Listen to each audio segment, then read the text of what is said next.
காலையில் news paper படிச்சுட்டு இருந்தேங்க. முதல் பக்கத்தில் பார்த்தா ஐயா ஸ்டாலின் அவர்கள் 2 மினி டைட்டில் பார்க் ஆரம்பித்து வச்சுருக்காரு. கம்ப்யூட்டர் கம்பெனி ஒன்று வந்து சேலத்தில், இன்னொன்று வந்து தஞ்சாவூரில் ஆரம்பித்து வச்சுருக்காரு. சரி, அடுத்த பக்கம் திருப்பலான்னு பார்த்தா அடுத்த பக்கத்தில் அதே தஞ்சாவூர் மாவட்டம் பட்டுக்கோட்டையில் ஒரு விவசாயி ஒருத்தர் பேட்டி கொடுக்குறாரு.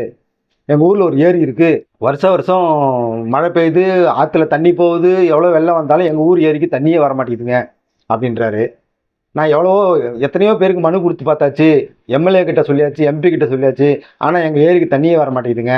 தண்ணி வந்தால் சுற்றிலும் 100கணக்கான ஏக்கர் இருக்குது, இதை நம்பி ஏராளமான குடும்பம் இருக்குது, அவங்களாம் நல்லா பிழைப்பாங்கங்க அப்படின்னு அவர் கண்ணீரோட பேட்டி கொடுக்குறாரு. சரி, ஏன்னா இப்படி இருக்குன்ட்டு அடுத்த பக்கத்தில் இருப்பேன். அடுத்த பக்கத்தில் ஒரு வழக்கு. ஜட்ஜையை வந்து தமிழ்நாடு அரசை பார்த்து கேட்குறாரு, பள்ளிக்கூடத்துலலாம் டீச்சர் இல்லாமல் இருக்காங்க, புதுசாக டீச்சர் போகிறதுக்கு பரீட்சைலாம் நடத்துனீங்க, அந்த பரீட்சை ரிசல்ட் வந்து இன்னும் வெளியிடாமல் வச்சுருக்கீங்களே, வெளியிட்டு புதுசாக டீச்சர்லாம் போட்டால் பிள்ளைங்க படிப்பாங்கள்ல, ஆசிரியர்லாம் கம்மியாக இருக்காங்கல்ல அப்படின்னு கேட்குறாரு. அதுக்கு வந்து அரசு வழக்கறிஞர் சொல்கிறாரு, ஐயா ரிசல்ட்டெல்லாம் ரெடி ஆயிடுச்சிங்கய்யா, புது ஆசிரியர்லாம் நாங்கள் தேர்ந்தெடுத்துட்டோம், ஆனால் ரிசல்ட்டு வெளியிட முடியல, ஏன்னா அப்பாயின்மெண்ட்னா சம்பளம் கொடுக்க காசு இல்லைங்கய்யா, அதனால் வெயிட் பண்ணுறோம் அப்படின்னாரு. ஜட்ஜையா செம்ம காண்டாயிட்டார். சரி, இப்படி தான் இந்த நியூஸ் இருக்குன்னு இன்னொரு பக்கம் திருப்புறேன். அங்கேயும் இதே மாதிரி ஒரு வழக்கு. ஜட்ஜையா வந்து தமிழ்நாடு அரசுக்கிட்ட கேட்குறாரு, ஆறு குளமெல்லாம் தூர்வாரமாக கிடக்குதுன்னு சொல்லி ஊர் மக்கள் கவலைப்படுறாங்க, அந்த ஊர் மக்கள் இளைஞர்கள் வந்து வாலண்டரியாக வந்து நாங்களே தூர்வாரிக்கிறோம், அனுமதி மட்டும் கொடுங்க அப்படின்னு கேட்டால் அதுக்கு கூட நீங்கள் அனுமதி தர மாட்டேங்கிறீங்களே ஐயா, நீங்களும் தூர்வார மாட்டீங்க, இளைஞர்கள் வந்து வாலண்டரியாக கேட்டாலும் விட மாட்டீங்களே, இது என்ன கணக்கு அப்படின்னு அவர் கேட்டிருக்காரு. அதுக்கு தமிழ்நாடு அரசு, இல்லைங்கய்யா அப்படிலாம் யார் கேட்டாலும் அனுமதிக்கலாம் முடியாது, அதுக்குன்னு ஒரு சட்டத்திட்டம் இருக்குது, நிதி ஒதுக்க போகிறாங்க, நிதி ஒதுக்கி நாங்கள் தூர்வாருவோம் அப்படின்றாங்க. என்ன சொல்கிறதுன்னு எனக்கு தெரியல. நியூஸ் பேப்பர் மடித்து வச்சுட்டேன். இதெல்லாம் பெருமையா? கடமை, ஒவ்வொருத்தருடைய கடமை. இந்த ஆட்சியாளர்களுக்கு கொஞ்சமாவது பொது அறிவு இல்லை, இவங்களுக்கு கற்றுக் கொடுக்கப்பட்ட பகுத்தறிவு ஏதாவது இருக்குதா இல்லையா? எதை முன்னாடி செய்யணும், எதை பின்னாடி செய்யணும்? டைட்டில் பார்க்கு 100 கோடி ரூபா போட்டு திறந்து வச்சுருக்கீங்க, அந்த ஊரில் அந்த ஏரிக்கு தண்ணி வரலன்னு அவர் புலம்புறாரு. ஒரு கோடி ஆகுமா, ஒரு 2 கோடி? எவ்வளவு தண்ணி வீணாக கடலில் கலக்குது, எத்தனை தண்ணி வீணாக போகுது நிறைய மழை வர டைமில், அதுக்கு ஒரு கோடி 2 கோடி ஒதுக்குனா அந்த இடத்துல விவசாயம் வளருமா? அரிசி உற்பத்தி செய்வானா? 1 கிலோ அரிசி இப்போ எவ்வளோ விலை விற்கிது? 70 ரூபாயை தாண்டி போய்கிட்டே இருக்குது. ஏழை எளிய மக்கள் வந்து நல்ல அரிசி சாப்பிட முடியுமா? எல்லாருமே அந்த 70 ரூபா கொடுத்து வாங்கி சாப்பிட முடியுமா? கேட்டால் என்ன சொல்லுவீங்க, அதுக்கு தாங்க நாங்கள் ரேஷனில் அரிசி போடுறோம். ரேஷன் அரிசி எல்லாரும் சாப்பிட்றாங்களா? உங்கள் அரசியல்வாதிகள், அமைச்சர்கள், அமைச்சர் வீட்டு பிள்ளைகள், பேர குழந்தைகள் ரேஷன் அரிசி சாப்பிடுவாங்களா? அதுக்கு ஒரு வரி ஒன்று சொல்லிடுவாங்க, ரேஷன் அரிசியெல்லாம் பழிக்காதப்பா, நாங்கள்லாம் ஒரு காலத்தில் ரேஷன் அரிசி சாப்பிட்டோம். ஒரு காலத்தில் சாப்பிட்டீங்க, இப்போ சாப்பிடுங்களேன். நீங்கள் மட்டும் 100 ரூபாய்க்கு 150 ரூபாய்க்கு பாசுமதி அரிசி வச்சு சாப்பிடுவீங்க, ஏழைங்க வந்து இந்த ரேஷன் அரிசி வாங்கி சாப்பிடணுமா? இதெல்லாம் எதனால் வருது? அரிசி சாகுபடி நம்ம தமிழ்நாட்டில் கம்மியாயிருச்சு, விவசாய நிலங்கள் கம்மியாயிட்டே போகுது, நமக்கு அரிசி பத்தலை, வெளி மாநிலத்திலேருந்து அரிசி வருது, இன்னும் கொஞ்சம் கொஞ்சமாக ஏறிக்கிட்டே தான் போகும் அரிசி. எப்படி சாமானிய மக்கள் வாங்கி சாப்பிடுவாங்க? முதல் உரிமை நீங்கள் எதுக்கு கொடுக்கணும்? சாப்பாட்டுக்கு தானே கொடுக்கணும். அரிசி எங்கேருந்து வரும்? கம்ப்யூட்டர் கம்பெனி ஆரம்பிச்சிட்டிங்க, கம்ப்யூட்டர் கம்பெனியில் டைப் பண்ணி பிரிண்ட் அவுட் எடுத்தால் அரிசி வந்துருமா? முதல்ல பசிக்கிறவனுக்கு, விவசாயிக்கு, சோறு போடுறவனுக்கு நீங்கள் ஒரு பண்ணிவிட்டு அதுக்கப்புறமேல் டைட்டில் பார்க் வைங்க, டைட்டானிக் கப்பல் வாங்கி கொடுங்க, உங்களை யார் கேட்குறா? 100 கோடி ரூபா செலவு பண்ணி கம்ப்யூட்டர் கம்பெனி ஆரம்பிக்க காசு இருக்குது, 200 கோடி ரூபா செலவு பண்ணி கார் ரேஸ் நடத்த காசு இருக்குது, 2000 கோடி செலவு பண்ணி ஏர்போர்ட்டு கட்ட காசு இருக்குது, 8 வழிச்சாலை போட காசு இருக்குது, மெட்ரோ ட்ரெயின் போட காசு இருக்குது, ஆனால் வயிற்றுக்கு சோறு சாப்பிட்றதுக்கு, விவசாயம் பண்ணுறதுக்கு காசு இல்லை. பக்கத்து நாட்டு இலங்கையில் என்ன நடந்ததுன்னு நீங்கள் எல்லாருமே பார்த்தீங்க தானே?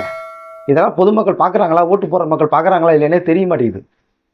அரிசி 1 கிலோ இலங்கையில் வந்து 2000 ரூபா, 1000 ரூபா, 2000 ரூபாய்க்கு விற்க ஆரம்பிச்சிச்சு. மக்கள்லாம் அல்லோலப்பட்டு போய் அந்த நாட்டை விட்டே வெளியேறி வேறு நாட்டுக்கு போகலாங்கிற நிலைமைக்கு வரலாம் தான் நம்ம கண்கூடாக பார்த்தோம். காரணம் என்ன? தற்சார்பு பொருளாதாரம் அங்கே இல்லை, எல்லாமே வெளிநாட்டிலேருந்து தான் வரணும். பொருளாதாரம் நசிவடைஞ்சு போச்சு. காரணம், ஆள தெரியாதவங்ககிட்ட ஆட்சியை கொடுத்ததுனால வந்த வேணை. அப்படி ஒரு நாள் நம்ம நாட்டுக்கு வரணுமா?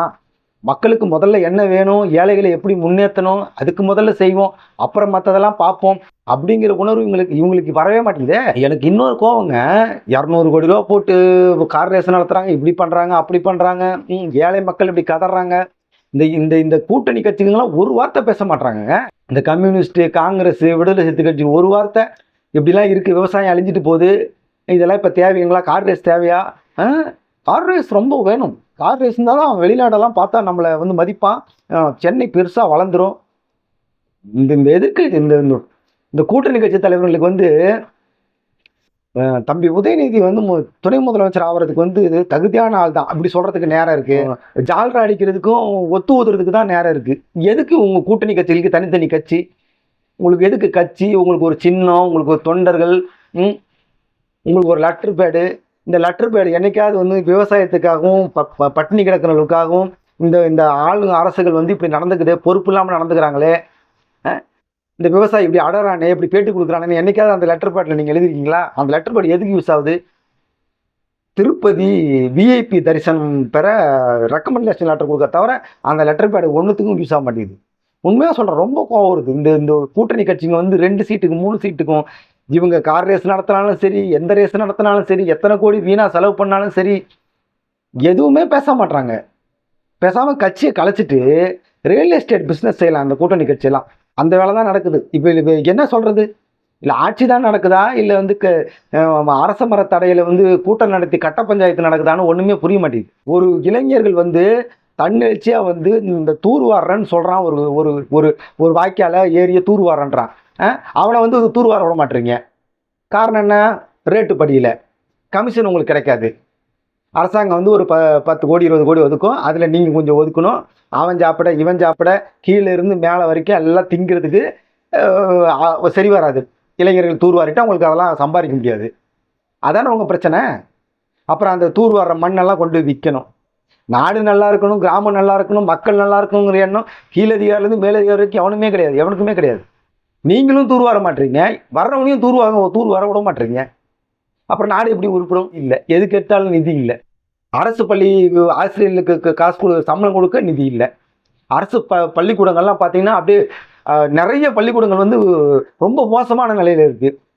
இப்போ ஒரு 2 நாளைக்கு முன்னாடி பார்த்தீங்கன்னா அரசு பள்ளிக்கூடம் வந்து அம்மா உணவகத்தில் நடந்துட்டு இருக்கு. இந்த காலக்கொடுமை எங்கே போய் சொல்கிறது? அம்மா உணவகத்தில் எல்லாம் சாப்பிட்டுட்டு இருக்க இடத்துல போய் நடக்குது. காரணம் பள்ளிக்கூட கட்டணம் இல்லை. எதுக்கு அதுக்கெல்லாம் செலவு பண்ண உங்ககிட்ட காசு இருக்க மாட்டேங்குது. ஆனால் வந்து டைட்டில் பார்க்கு தொக்க காசு இருக்குது, கார் ரேஸ் நடத்த காசு இருக்குது. ஏங்க டைட்டில் பார்க் நடத்தி என்ன பண்ண போகிறீங்க? கம்ப்யூட்டர் இன்ஜினியர்களுக்கு வேலை வாய்ப்பு கொடுக்க போகிறீங்க. கம்ப்யூட்டர் இன்ஜினியர் சாப்பிட்றதுக்கு அரிசி எங்கேருந்து வரும்? பருப்பு எங்கேருந்து வரும்? அப்படியே வந்து இன்ஜினியரிங் முடித்தவனுக்கு வந்து வேலை போட்டு கொடுத்துட்டிங்கன்னா இங்கே இருக்கிற ஏழை எளிய மக்கள், விவசாயி, படிக்காத ஒரு பெரியம்மா, படிக்காத ஒரு பையன், ஒரு தம்பி, அவனெல்லாம் எப்படி அவனெல்லாம் எப்படி வாழ்க்கையை ஓட்டுவான்? அவனெல்லாம் டாஸ்மார்க்கில் குடித்து சாகணும், வறுமையில் குடித்து சாகணும். கேட்டால் நான் வந்து மகளிருக்கு 1000 ரூபா கொடுத்துருக்கோம், மாணவிகளுக்கு 1000 ரூபா கொடுத்துருக்கோம், மாணவர்களுக்கு இப்போ 1000 ரூபா கொடுக்க போகிறோம். இதெல்லாம் நீங்கள் ஒழுங்காக எல்லா ஏரிக்கும் எல்லா குளத்துக்கும் தண்ணி போகிற மாதிரி செஞ்சால் அவன் மாதம் 10,000 20,000 சம்பாரித்து அடுத்தவனுக்கு கொடுப்பான், கௌரவமாக வாழுவான். அவனே நல்ல பெரிய பெரிய படிச்சுக்குவான். மருத்துவம் வரைக்கும் மேல் படிப்பு வரைக்கும் 1 ரூபா காசு இல்லாத எல்லாருக்கும் சமமான கல்வி கொடுத்தா நீங்கள் வந்து 1000 ரூபா காசு எதுக்கு கொடுக்கணும்? கொடுக்க வேண்டாம், அவனே படிச்சுக்குவான். நல்ல விவசாயம் ஜேன்னு வளர்ந்தால் எல்லாத்துக்கும் சோறு கிடைக்கும், எல்லாருக்கும் வருமானம் இருக்கும், அவன் குடும்பத்தை அவனே காப்பாற்றிக்குவான். அவன் 20,000 30,000 50,000 சம்பாரித்து எல்லாத்துக்கும் கடன் கொடுப்பான், ஊரே வாழ வைப்பான்.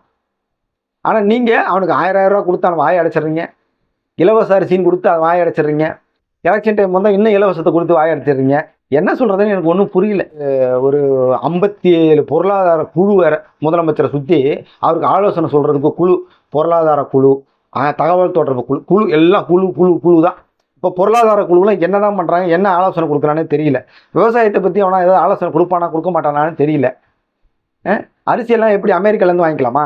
இப்போ ஏற்கனவே வெங்காயம் வந்து எகிப்தில் வாங்கினோம், பருப்பு வந்து உக்ரைனில் வாங்கினோம். இன்னும் இப்போ போக என்ன ஆகும்? இன்னும் ஒரு அடுத்த தலைமுறைலாம் வரும்போது இங்கே சுத்தமாக எல்லா ஏரி குளத்தை எல்லாத்தையும் இழுத்து சாத்திடுவாங்க. விவசாய பொருளே இருக்காது. எல்லாமே வந்து வெளிநாட்டிலேருந்து டப்பாவில் டின்னில் வாங்கி ஃப்ரிட்ஜில் வச்சு சாப்பிட்டு விதி வந்தால் சாக வேண்டிதான். கொடுமையாக இருக்குது. இதெல்லாம் வந்து இந்த ஓட்டு போடுற மக்கள் வந்து கொஞ்சம் சிந்திச்சு பாருங்கள். எது முக்கியம், எதுக்கு முதல்ல செலவு பண்ணணும், எதுக்கு அப்புறம் செலவு பண்ணணும். அமெரிக்காக்காரன் செலவு பண்ணுறான்னா அவங்ககிட்ட வந்து கோடியாக பணம் இருக்குது, அவன் யாரை பற்றியும் கவலைப்பட மாட்டான். ஆயுதங்களை சேர்க்கணும், அடுத்தவனை சாவடிக்கணும்னு அவன் பார்ப்பான். நம்ம நாடு அப்படியா? விவசாய நாடு. காலங்காலமாக எல்லாம் விவசாயத்தை நம்பி தான் வாழ்ந்தோம். விவசாயம் எதுக்குன்னு கேட்டால் விவசாயம் தான் சோறு போடுது. எந்த தொழில்னாலும் இருந்துடலாம், டைட்டில் பார்க் இல்லாமல் இருக்கலாம், கார் தொழிற்சாலை இல்லாமல் இருக்கலாம், கார் ரேஸ் நடத்தாமல் இல்லாமல் இருக்கலாம். சோறு திங்காமல் எப்படி இருக்க முடியும்? இந்த ஆட்சியாளர்களுக்கு ஏதாவது உணர்வு வருமா, வராதா? அதனால் நீங்கள் ஓட்டு போடுற மக்கள்லாம் தயவு செய்து கொஞ்சம் சிந்திச்சு பாருங்கள். இதை வந்து எல்லாரும் பேசணும், இளைஞர்கள் பேசணும், முதியவர்கள் பேசணும். எல்லாருமே வந்து இந்த ஆட்சியாளர்கள் வந்து பண்ணுறது, இந்த கார் ரேஸ் நடத்துறது, இந்த ஏர்போர்ட் கட்டுறது, வெட்டி சின்ன சின்ன ஒரு அத்தியாவசிய இதை கூட செய்யறதில்ல. ஒரு அந்த தொகுதி எம்எல்ஏ என்ன பண்ணுறாருன்னு தெரியல. ஒரு ஏரிக்கு தண்ணி வரல, அந்த தொகுதி எம்எல்ஏ என்ன பண்ணுறாரு? எதுக்கு ஒரு ஓட்டு போட்டு அந்த எம்பி எதுக்கு ஜெயிக்க வச்சோம்? நம்ம நாட்டில் ஒரு பழக்கம் இருக்குங்க, நம்ம தமிழ்நாட்டில் எம்எல்ஏ எம்பியோட முக்கியமான வேலை என்ன தெரியுங்களா? நிழல் குடை கட்டி சட்டமன்ற உறுப்பினர் நிதியில் கட்டப்பட்டது அப்படின்னு போட்டுட்டா அவங்க வாழ்நாள் சாதனை முடிஞ்சிருச்சு. அவ்வளோதான். எம்எல்ஏவோட மொத்த கடமையுமே வந்து அந்த நிழற்குடையில் முடிஞ்சிருச்சு. அப்புறம் ஒரு கருப்பு கலர் கேனு, கருப்பு கலரில் ஒரு வாட்டர் டேங்க்கு வச்சுட்டு சட்டமன்ற உறுப்பினர் நிதி, பாராளுமன்ற உறுப்பினர் நிதியில் கட்டப்பட்டது. அவ்வளோதானே அவங்க கடமை முடிஞ்சா? அந்த ஊரில் இருக்கிற ஏரி குளமெல்லாம் தண்ணி வருதா, வரலையா? அவன் விவசாயி சாப்பிட்றானா, சாப்பிட்லையா? அந்த விவசாயம் பண்ண முடியுமா, முடியாதா? சோத்துக்கு வேண்டியதை பார்க்காம அப்படி என்னங்க உங்களுக்கு எம்எல்ஏ எம்பிக்கு வேலை? எதுக்குங்க ஓட்டு போயிட்டு டேபிளில் கை தட்டுறது தான் உங்களுக்கு உங்கள் கடமை முடிஞ்சு போச்சா? எம்எல்ஏ எம்பிங்களுடைய மொத்த செயல்பாடுமே எல்லா தொகுதியிலும் இப்படி தாங்க இருக்குது. அந்த விவசாயி வந்து, அந்த தஞ்சாவூரில் விவசாயி வந்து அழுதுட்டு சொல்கிறாரு, எத்தனை எம்எல்ஏ எம்பி கிட்ட போய் நாங்கள் வந்து மனு கொடுத்தாலும் எங்கள் ஏரிக்கு தண்ணி வர மாட்டேங்குது. இதை விட முக்கியமாக எம்எல்ஏ எம்பிக்கு என்னங்க வேலை? அந்த ஏரிக்கு தண்ணி வந்து ஒரு வாய்க்காலோ ஒரு பைப்போ ஏதோ ஒன்று போட்டு அந்த ஏரிக்கு தண்ணியில் போட்டால் நிலத்தடியிலையும் தண்ணி வரும், அவனும் விவசாயம் பண்ணுவான், அவனும் சாப்பிடுவான், அடுத்தவனுக்கு சோறு போடுவான், உனக்கும் அரிசி கிடைக்கும். எம்எல்ஏ எம்பியோட குழந்தைங்களும் தானே நல்லா இருக்கும். அதுக்கு தானே எல்லாம் கத்திக்கிட்டு இருக்கோம். ஆனால் இவங்க எல்லாமே வந்து மோட்டார் வாகன உற்பத்தி, கனரக வாகன உற்பத்தி, கெமிக்கல் ஃபேக்ட்ரி, மீத்தேன் எடுக்கிற ஃபேக்ட்ரி, கவனமெல்லாம் பாருங்கள் எங்கே இருக்குது பாருங்கள். கம்ப்யூட்டர் தொழிற்சாலை, கம்ப்யூட்டர் தொழிற்சாலை இப்போ வந்து உடனடியாக தமிழ்நாட்டுக்கு இப்போ வேணுமா? உடனடியாக சோறு வேணுமா? உடனடியாக வந்து அடித்தட்டு மக்களுக்கான வேலைவாய்ப்பு வேணுமா? இல்லை உடனடியாக வந்து கம்ப்யூட்டர் கம்பெனி வேணுமா? அதே சென்னையில் வச்சுருக்கீங்களே, தஞ்சாவூரில் கொண்டு போய் கம்ப்யூட்டர் கம்பெனி வைக்கிறீங்க. அந்த தஞ்சாவூரில் வந்து தண்ணி இல்லைங்கிறது உங்களுக்கு தெரியாதா? அந்த எம்எல்ஏக்கு தெரியாதா? அந்த எம்பிக்கு தெரியாதா? ரொம்ப கஷ்டம் நண்பர்களே, ரொம்ப கொடுமை.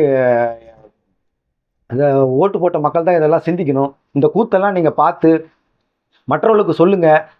இனி வருகிற காலங்கள்லையாவது, இனி வரும் தேர்தல்லையாவது கண்ணை விழித்து பார்த்து எது தேவை, எது தேவையில்லை, எது அத்தியாவசிய தேவை, எது மக்களை வாழ வைக்கும், எது மக்களுக்கு சோறு போடும், இதெல்லாம் வந்து பார்த்து ஓட்டு போடுங்க. வேறு எதுவும் சொல்கிறதுக்கு இல்லை. மீண்டும் ஒரு நல்ல வீடியோ உங்களை வந்து சந்திக்கிறேன். நான் செந்தில். இது தமிழ் கூடாரம். மறக்காமல் நம்ம சேனலை சப்ஸ்கிரைப் பண்ணுங்கள். நன்றி.